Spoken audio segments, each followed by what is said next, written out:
I want to start with a question that I suspect more leaders carry than they're willing to admit publicly. You've built something you have for maybe decades into developing your craft, your leadership capacity, your professional credibility. By the measures that most people around you would apply, you're succeeding, the organization is functioning, and the results are real, and your reputation is solid, but something internally feels off. Not necessarily broken enough to stop, not wrong enough to address in any meeting or conversation, just off. There's a quiet gap between the life you're living and the life you sense you were made for, between the leader you present in public and the person you know yourself to be in private, between the outcomes you're producing and the ones that would naturally mean something to you when you look back from the far end of your life. If you know that gap, if you've ever felt the particular exhaustion of someone who is working very hard on the wrong things, then this series is for you. Because most of the solutions we reach for when we feel the gap are external. We need a new strategy or new system, maybe new discipline. We read another book, go to another conference, start looking at another framework, and those things are not without value, but the foundation underneath them isn't right. If the person applying them has the strategy and they've not done the interior work that makes that strategy sustainable, the results at best will be temporary and at worst disappointing. True transformation does not begin on the outside, it begins on the inside. And that's where we're starting today. And it's all right here, right now, and only on the Five Gifts podcast.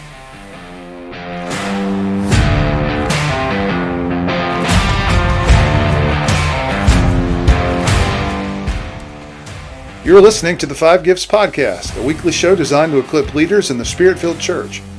I'm Bruce Ritter, and along with my co-host Charles Russell, we offer insights for leading the local church in the fullest expression of Jesus. If you're interested in learning more about practical theology, the gifts of the Spirit, and spiritual disciplines, this is the show for you. Welcome to the Five Gifts podcast. Welcome to the Five Gifts podcast. My name's Charles Russell, and I'm here with Bruce Ritter, and this is episode 21, with the very first of a series dedicated to one of the most important and most neglected dimensions of leadership development. We're talking about the interior life of the leader. Hey everyone, it's great to be with you again, starting a brand new podcast series. Charles, it's been a great weekend for me. Got my daughter moved home. She's been teaching in another state, and she's just about 7 weeks from getting married. So things are in upheaval in our house, but this is a great sanctuary for me. It's a great inner sanctum just to come and talk to our listeners about some issues related to leadership. How things going with you?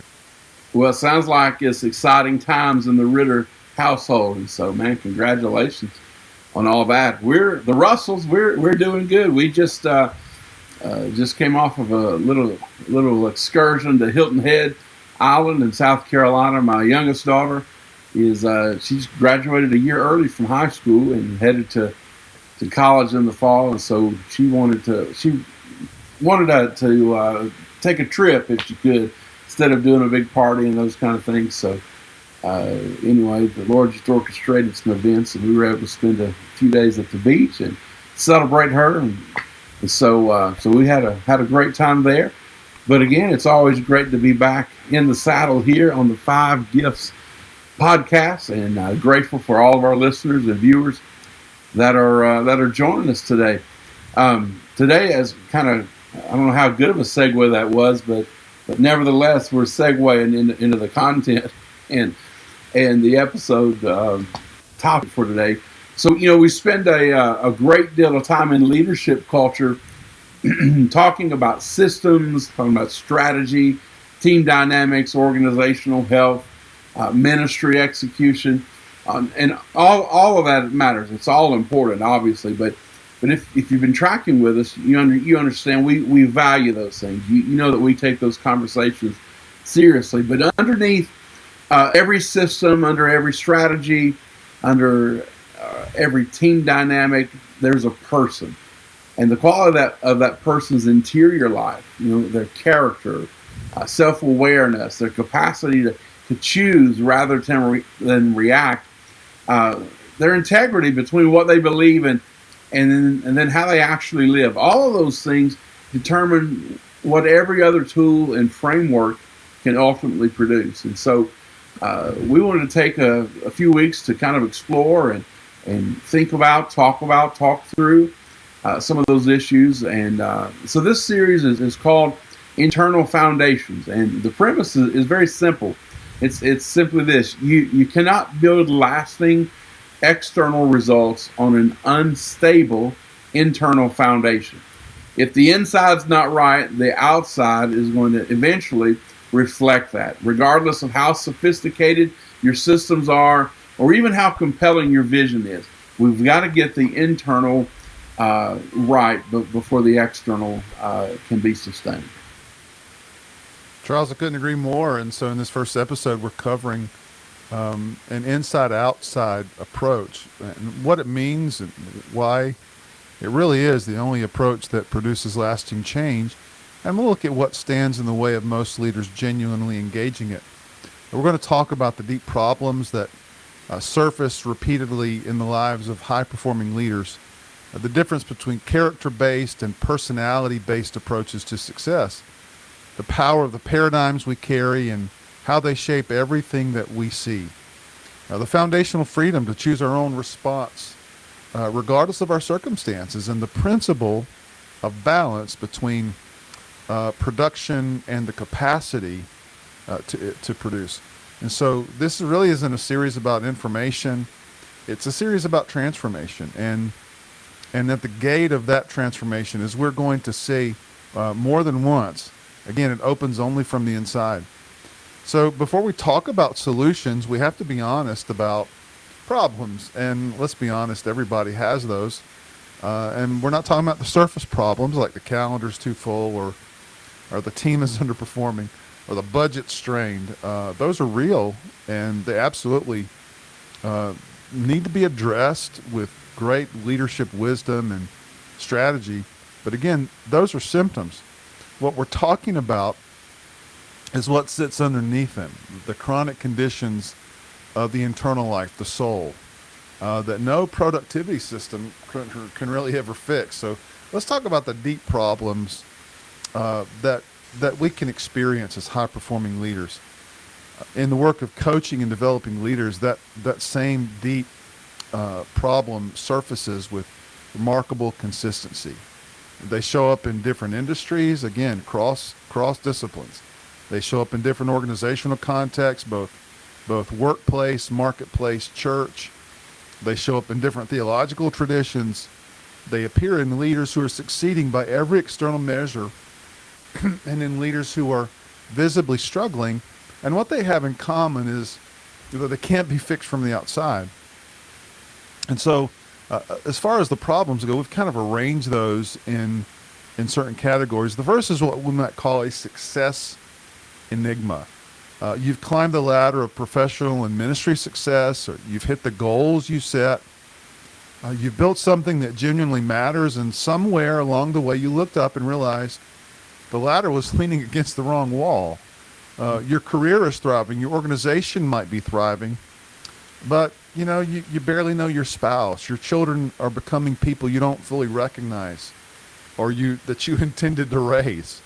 And the things you told yourself you were building toward are now behind you, and the things you were supposed to be building along the way were quietly neglected while no one was watching. So that's the success enigma. The second is what we might call diminishing momentum. Everyone's experienced this. You begin a new discipline. You've got a renewed commitment to prayer, to getting to the gym with a new exercise regimen. You've started a new reading plan. You've started engaging in a set of leadership practices that you genuinely believe in. And behind all of it, there's real energy and genuine intention.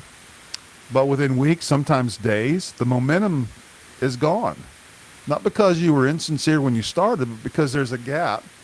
Think about this. There's a gap between the person you aspire to be and the person you currently are. And Charles, aspiration alone can never close that gap.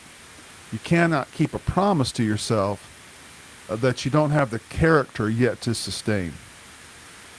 So that's what we call diminishing momentum. The second is the relational gap. Again, this is something you probably experienced, you just didn't realize it. That's where you invest in people, you treat them well by every standard the leadership literature can provide. You're fair, you communicate, you're generous with recognition, and you still sense that if you step back, the work would stop. That the commitment is to the paycheck and the culture, not the mission.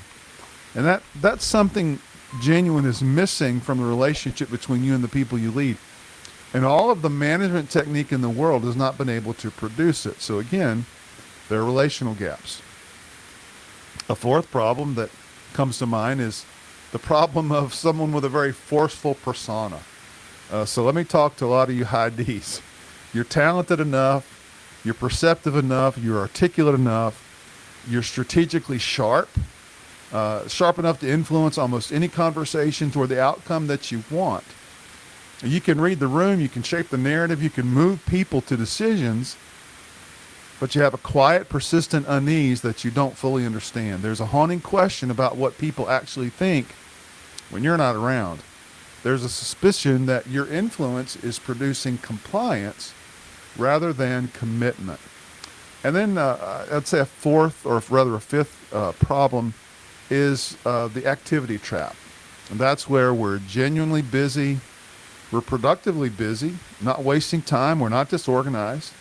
The calendar is full of things that are missional and things that matter, or at least things that someone has decided that matter. But at the end of the week, the month, the year, the quarter, the pay period, you have a creeping sense that none of it is making a lasting difference. Even when you've reached goals that you set, somehow the motion and the meaning are not the same thing. That you're efficient at tasks whose importance you're just beginning to second guess. Now, these are not problems that yield a new tool or a better framework. They're chronic conditions, and addressing them requires going deeper, I think, than most leadership development is willing to take on. Man, that's good stuff, Bruce, for sure. What a powerful way to begin. Man, you really you painted a picture in that first trap you're talking about of climbing the ladder of success, but then realizing, the ladder is leaning against the wrong wall. We've scaled the ladder, but we've accessed the wrong things. We've accessed the wrong destination. For me personally, because I'm a person that likes to achieve. I like that feeling of climbing the ladder, and results, and but when you reach the mountaintop and look and realize, I'm on the wrong mountain, man, that's a frightening proposition. So, man, great wisdom in laying out all those traps for us. So, if these are the deep problems, then the question just naturally becomes, then why? Why do so many talented, committed, well-resourced leaders find themselves living in some version of one or more of these conditions? The answer has everything to do with a shift in how we define success. This is a shift that happened gradually over the last century, and whose consequences, whether knowingly or not, we're still living with. So let's talk about a character ethic versus what would be called a personality ethic. And so for most of Western history, success was understood through what we might call the character ethic. The foundational conviction was straightforward. It sounds like this: enduring results in any domain of life, be they professional, relational, spiritual, they flow from integrating certain principles deeply into who you are. So integrity, humility, patience, faithfulness, justice. These were not just simple techniques to deploy in the right situation. These are qualities of character to be developed over time through discipline and practice, and the kind of repeated choices that that really form a person from the inside out. The character ethic understood that you just don't shortcut the process. Uh, you can't produce the fruit of a life well lived without planting the seeds of character that eventually produce it. Um, so now everybody put your overalls on and your work boots, because we're going to talk about a little bit of a farm analogy here, because that farm analogy is exactly right here. On a farm, look, you can't neglect the soil all season and cram at harvest time. You can't forget to plant in the spring, then go enjoy the summer, and then will a harvest into existence in the fall. Natural systems, they don't work that way, and human character, when we rightly understand it, is truly a natural system. So, somewhere in the early 20th century, a shift happened. Uh, all of a sudden, success literature moved from character to personality, and for what you fundamentally are to how you are perceived, from the cultivation of integrity to the development of influence techniques, from primary greatness, the deep internal qualities that make a person genuinely trustworthy and effective over time, shifted to secondary greatness, which is the social recognition of apparent excellence. And so the personality ethic is not without utility. Look, we understand this. Communication skills matter. Self-presentation, it matters. Emotional intelligence, it matters. We're not arguing that the exterior of a leadership is irrelevant. What we are arguing is that when the exterior is developed at the expense of the interior, when technique replaces character as the primary currency of effectiveness, then the result is leadership that performs well in the short run, but oftentimes hollows out over time. Emerson captured this really, really quite precisely. He said, "What you are shouts so loudly in my ears that I cannot hear what you say." Look, you can manage your image for a season. You can project confidence you don't feel. You demonstrate warmth that you do not carry. Even communicate vision that you do not believe. But over time, who you actually are, it surfaces. And the people that are closest to you, they'll see it first, but eventually everyone begins to see it. So the leader who relies primarily on personality, they're cramming on a farm. They're getting results until they're no longer getting results. And when the harvest doesn't come, the problem is not that the technique failed. The problem is the character was never cultivated. So this inside approach that Bruce talked about, it begins with an honest reckoning with this distinction. Not as a condemnation of the skills and tools you've developed, but really as an orientation of where the foundation actually lives. Well, Charles, I think you've really shaped this podcast episode in between those two, because so much that you've learned in leadership. And I just want to tell our leaders, just if we can be honest with you, you've been taught a lot that does help you in leadership, but it doesn't necessarily work on who you really are, and that in itself can be frustrating. I think Charles and I have both been through that learning curve before. And I think once we understand the difference between character-based and personality-based approaches to effectiveness, we do run into a question that is more difficult than it first appears. That if character is what matters most, why is it so hard to develop? I mean, why do we keep reaching for external solutions to internal problems? And I think there's a lot of answers in that question. And I think the answers lie in something that operates so deep in our inner life, our psychology, that most of us have never examined it directly. We're talking about some paradigms, those inner mind maps, if you will, that shape everything that we see before we have made a single conscious choice about how to respond to it. So let's talk about some of those maps, if you will, those internal maps that we carry. We often call them paradigms. Remember, a paradigm is just a lens through which you see the world. It's kind of the construct that you have going in. It's not the world itself. It's your interpretation of the world. It's shaped by everything that has formed you. It's your upbringing, your experiences, your trauma, your success, of course, your theology, and even your culture. And the fundamental reality of human perception is that we do not see the world as it is. Remember this, we see the world as we are. So the map analogy makes this concrete. If you're trying to navigate a large city like Chicago, but you've been given a map of Detroit, your attitude and your behavior in the navigation process is essentially irrelevant.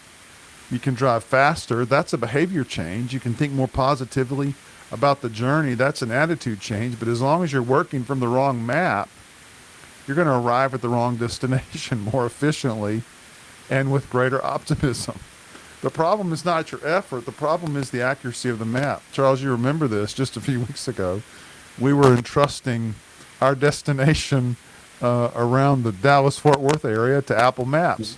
Well, guess what? Apple Maps hadn't accounted for a lot of construction that was happening off highways and exits. And it rerouted us about half a dozen times. Took us about 6 miles out of our way. Again, the problem wasn't the effort. It wasn't the fuel economy of the car we were driving. It was the accuracy of Apple Maps in the moment. Now, most of us have never seriously examined the maps that we're navigating from. We just go on autopilot. We experience our perceptions of reality as reality itself. It feels objective. It feels accurate. We think it's simply the way things are. The colleague who's difficult, the situation that's impossible, the pattern in your organization that just seems to keep repeating itself.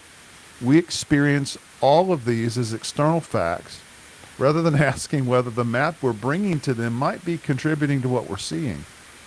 And that matters enormously for leadership development, because the deepest and most limiting paradigms are the ones that we carry about ourselves, about what's possible for us. And three of them, I think, surface most consistently. The first is a genetic determinism. That's the belief that your character, your temperament, your limitations are fundamentally fixed by what you inherited. You may have this internal thought: I've always been this way. My family has always been this way. This is just who I am, and this is the way I think. The second is a what we might call a psychic determinism, and that's a belief that your emotional scripting has been laid down by your experiences of pain, trauma, rejection, failure, and that's what controls your responses. The third is what we would call environmental determinism. That's the belief that your circumstances, your organization, your organizational culture, your relationships or history are what determines your outcomes. And that's the problem. The problem always is fundamentally out there. Now, all three of these maps, they produce the same result. A person who experiences themselves as primarily a product of forces outside of their control. Now, who waits for circumstances to change before they change? Who has outsourced the authorship of their own life to everything outside of them? The good news, and this is genuinely good news, is that maps can change. What we're describing as a paradigm shift is not a minor adjustment to a behavior or an attitude. Listen, it's the change of the lens itself. And when the lens changes, then everything that you look through to see what's beyond it, it causes those things to change too. Not because the external world has changed, but because the person interpreting the external world is now fundamentally different. And Charles, I think that's what genuine transformation can look like. It's what the inside-out approach is designed to produce. And I couldn't agree with you more, Bruce. And that's, we're talking about paradigms and shifting paradigms. The paradigm shift that really matters most is the one that makes every other development possible. It's a shift in how we understand our own freedom. Because as long as we believe that our responses are determined by our circumstances, then we have no foundation for genuine character development. We're simply reactive systems, producing outputs determined by inputs that we do not choose. And so there's another way to understand the human person, and it really changes everything. Uh, a guy named Viktor Frankl. He was a Jewish psychiatrist living in Vienna when he was arrested by the Nazis and transported to the concentration camps. And so, over the course of his imprisonment, he lost nearly everything: his family, his manuscripts, his freedom, his physical health. He was subjected to brutality that, look, most of us could not even begin to imagine. And by every external measure, his circumstances were utterly determining. But in the midst of those circumstances, what he discovered was something that he would spend the rest of his life articulating. And it's this: that between stimulus and response, there is a gap. And in that gap lives the last and most essential human freedom. It's the freedom to choose how well or how we will respond to what happens to us. And so his captors could control his environment, but they could not control his response to that environment. And in that distinction, he found not just survival, but he found meaning. And so if that freedom is available in those circumstances, it's available in yours and in mine as well. This is what we mean by proactivity, not the motivational poster version of the word. Right? I think everyone's seen those, but its precise meaning, the capacity to act from chosen values rather than react from conditioned impulses, the freedom to be, regardless of what's happening around you, the freedom to be the person you have decided to be. So we've got four, let's call them endowments that make this possible and that distinguish us from purely reactive systems. The first is self-awareness. It's the capacity to stand apart from your own thought processes and be able to examine them. To notice that you're angry rather than simply being angry. To observe that you're operating from a particular paradigm rather than simply living inside it as if it were reality itself. The second is imagination. So this would be the capacity to create in your mind a reality that does not yet exist in your circumstances. To envision the person you want to become before you have become them. To hold a picture of a different future and then move toward it from the inside out. The third is what we'll call conscience. The internal sense of what is right and what's true, the moral compass that exists independent of cultural consensus and social pressures. So leaders who are disconnected from conscience become skillful at rationalizing whatever their circumstances or ambitions call for. Leaders who are deeply connected to conscience carry a kind of integrity that can't be faked, and it can't be purchased. And then finally, the fourth is independent will. So this will be the capacity to act from your self-awareness, from your imagination and your conscience, rather than from the external forces pressing on you at any given moment. To love when you don't feel loving, to be patient when everything in you is reaching for a reaction, to serve when recognition is absent. So the language we use every day, it reveals which mode we're operating in. Reactive language says, he makes me so angry, or, I have to do this, or there's nothing I can do. That's just the way I am. It's just the way God made me. Each of these is a small surrender to the gap. It's a small ceding of authorship to circumstances. Proactive language says, I choose how I respond to this, or I will, or let's look at our options, or you know what, I can be different here. Love itself, in the deepest sense, is not a feeling that happens to us. It's a verb. It's a choice. It's a set of behaviors that we enact regardless of the emotional state we're currently experiencing. So proactive leaders truly understand this. They understand that the quality of their most important relationships depend not on how they feel, but on what they choose. And here's the diagnostic that makes all of this practical. Whenever you catch yourself thinking that the problem is out there, it's in the difficult colleague, it's the impossible situation, it's the organization that needs to change, or the spouse who needs to be different.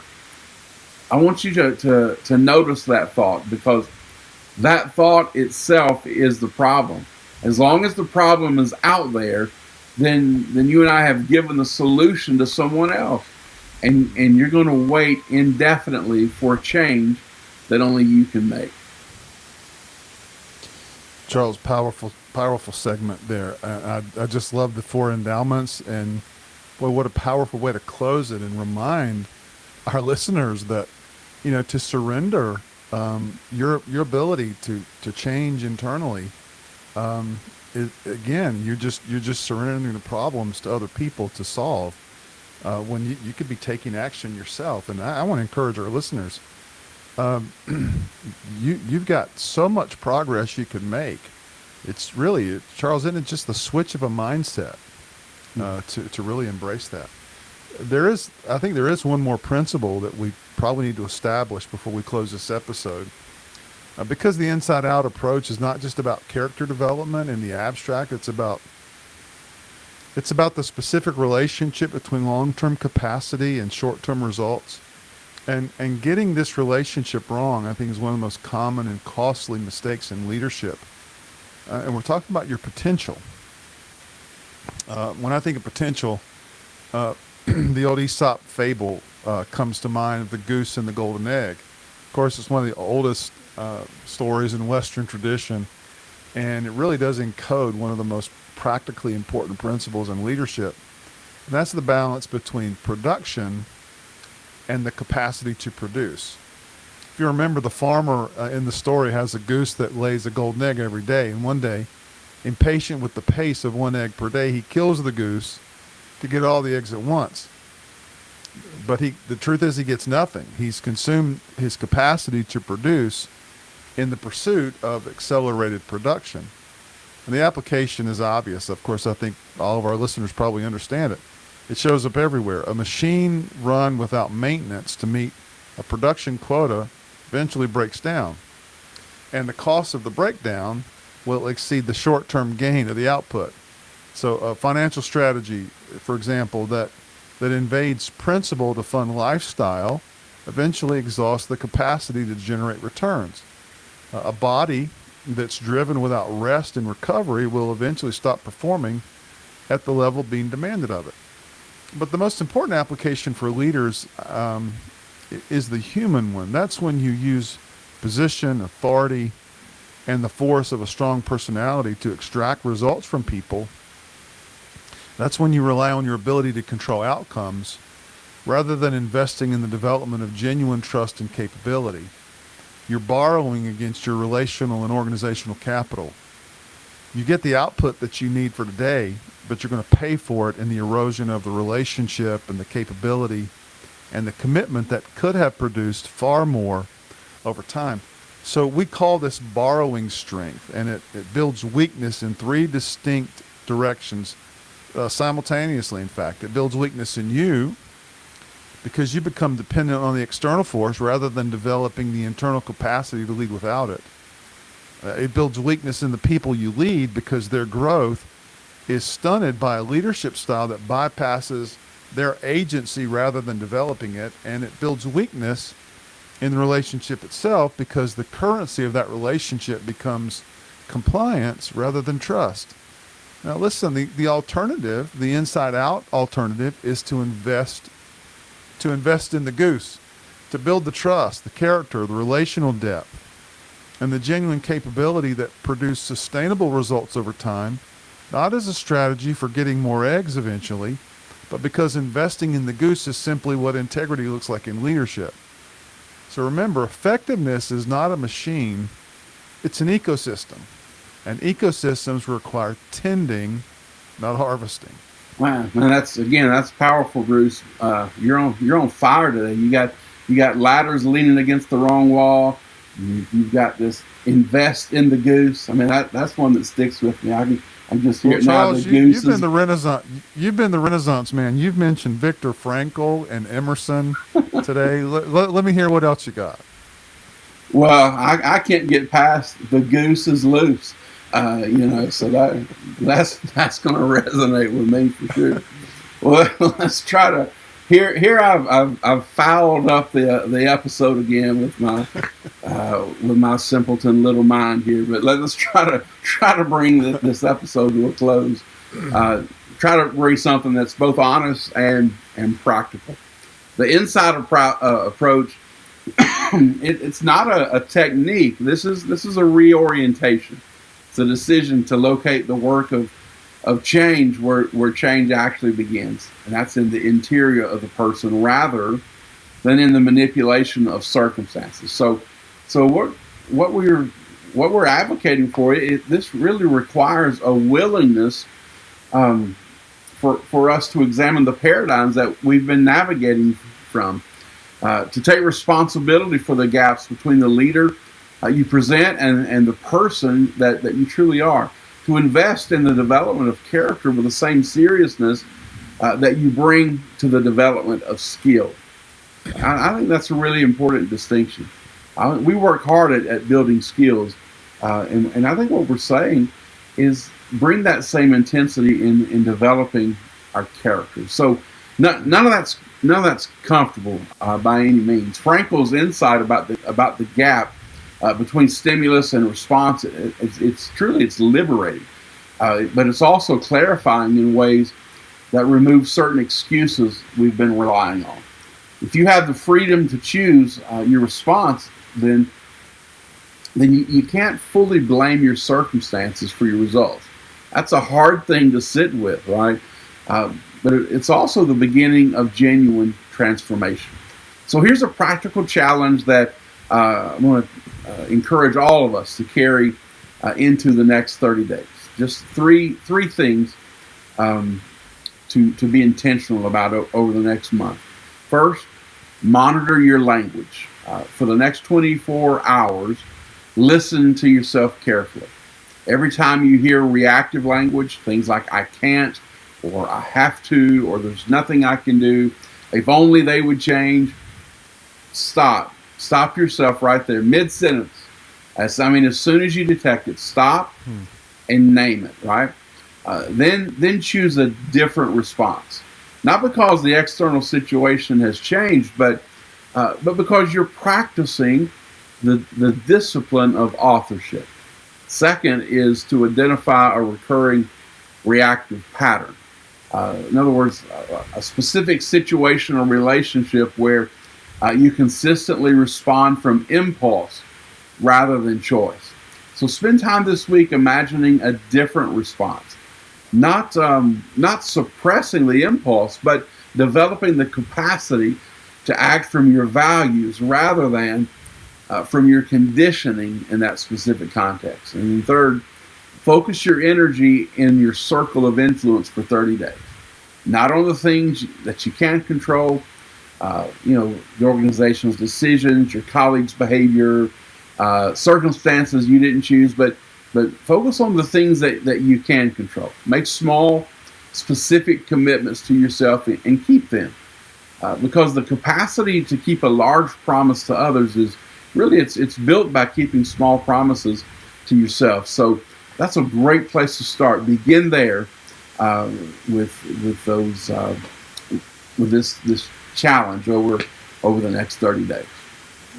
Charles, those are some really, I think, some pivotal points of reflection for our listeners. There's a question we want to leave you with today, and we mean it as an invitation rather than an accusation.